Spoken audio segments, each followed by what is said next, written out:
बिहार की राजनीति से बेहद ही चौंकाने वाली एक खबर आ रही है, तो आज ऐलाने जंग की शुरुआत इसी खबर के साथ करेंगे।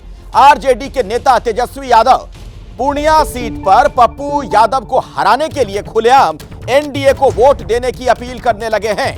आज पूर्णिया लोकसभा सीट पर तीसरे दिन प्रचार के दौरान तेजस्वी यादव ने यह हैरान करने वाला बयान भरे मंच से दिया।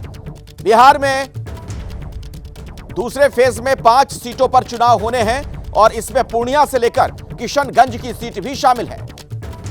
ऐलाने जंग में आज की कवर स्टोरी हम यही दिखाने वाले हैं आपको।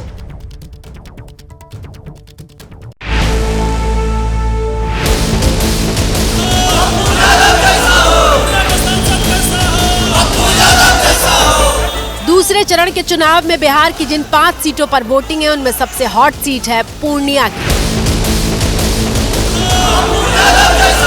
पप्पू यादव निर्दलीय मैदान में जमे हुए हैं, जिस वजह से पूर्णिया सीट पर त्रिकोणीय मुकाबला हो गया है। जेडीयू से मौजूदा सांसद संतोष कुशवाहा उम्मीदवार हैं, तो वहीं आरजेडी ने बीमा भारती को उम्मीदवार बनाया है।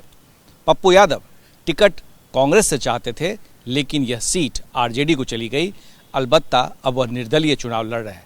तेजस्वी यादव लगातार अपने उम्मीदवार को जिताने के लिए पूर्णिया का दौरा कर रहे हैं।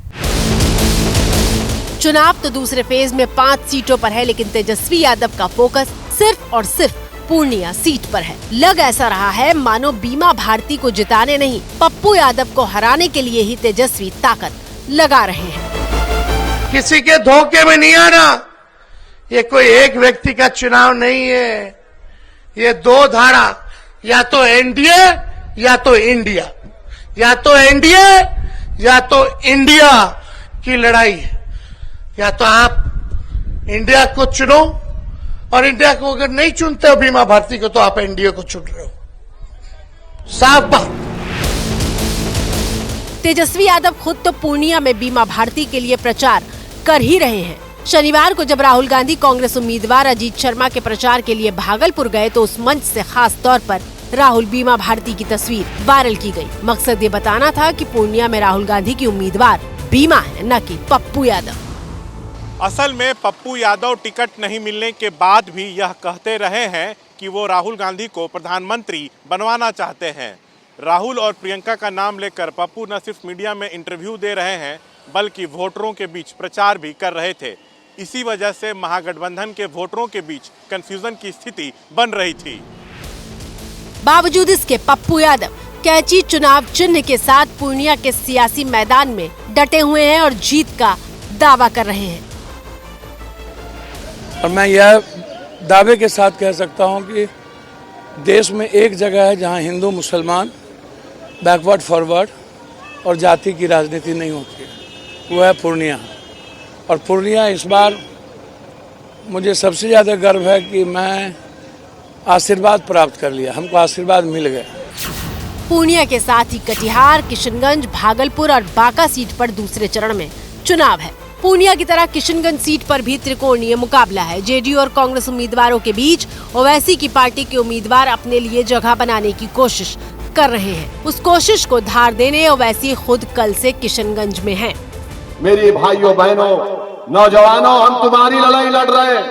मेरी इज्जतदार हमारे बुजुर्गों से अपील कर रहा हूं कि हम आपके ख्वाबों को पूरा करना चाह रहे हैं।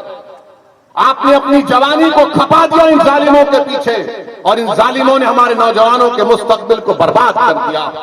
अगर आज ओवैसी तुम्हारे सामने खड़ा है, इसलिए खड़ा है कि बुजुर्गों के ख्वाबों को पूरा करना, हमारी मां और बहनों के आंख से आंसू बहना कम हो जाना, और हमारे बच्चे इसी सरजमीन पर बैठकर इज्जत की जिंदगी गुजारे।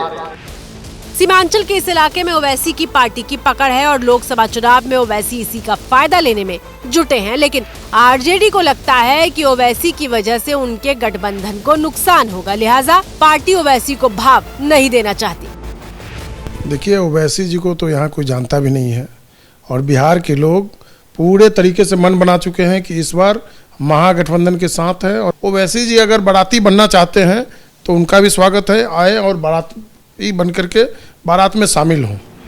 कल इस इलाके में जेडीयू उम्मीदवार मुजाहिद आलम के पक्ष में प्रचार के लिए नीतीश कुमार भी पहुंचे थे। 2019 की मोदी लहर में भी किशनगंज से ही एक सीट ऐसी थी एनडीए की, जहां उनकी हार हो गई थी। इस बार कांग्रेस से जो जावेद मैदान में है वही यहाँ के सांसद भी हैं। कांग्रेस के राष्ट्रीय अध्यक्ष मल्लिकार्जुन खड़गे भी चुनाव प्रचार करके जा चुके हैं। अब 26 अप्रैल को जिन 5 लोकसभा क्षेत्रों में चुनाव होना है उनमें से किशनगंज भी एक है।